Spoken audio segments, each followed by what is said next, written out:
خود اعتمادی بچوں کو مختلف حوالوں اور دائروں میں مدد فراہم کرتی ہے۔ مثلاً یہ بچوں کے رویے، ان کے ذاتی توانائی اور ہم عمر بچوں کے پریشر کا سامنا کرنے میں اہم کردار ادا کرتی ہیں۔ اس کے ساتھ ساتھ ان کے سیکھنے، شخصی و جسمانی نشوونما اور تخلیقیت کے لیے بھی اہم ہے۔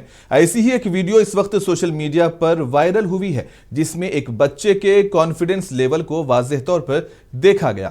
جہاں ایک پروگرام کے دوران بچے پرفارم کر رہے ہیں، اتنے میں ایک بچے کی پینٹ اتر جاتی ہے، پر اس وجہ سے کہ اس کا تال میل اور اس کا سنکرونائزیشن دیگر بچوں سے نہ چھوٹ پائے، بچہ اپنا ڈانس جاری رکھتا ہے، جس سے اس کی خود اعتمادی ظاہر ہو رہی ہے۔ اسٹیج پر پرفارمنس کے دوران کچھ بھی ہو سکتا ہے، لیکن اصل ہیرو وہ ہے جو کسی بھی صورت میں نہ رکے، اور اس ننھے بچے نے ثابت کر دیا کہ ڈانس کے لیے لگن کی کمی نہیں ہونی چاہیے، چاہے جینز ہی کیوں نہ اتر جائے۔ اور جن کا کانفیڈنس لیول اونچا ہوتا ہے، وہی لوگ مشکل کو آسانی میں بدل دیتے ہیں۔ یہ وائرل ویڈیو انٹرنیٹ پر اب سب کی پسندیدہ بن گئی ہے۔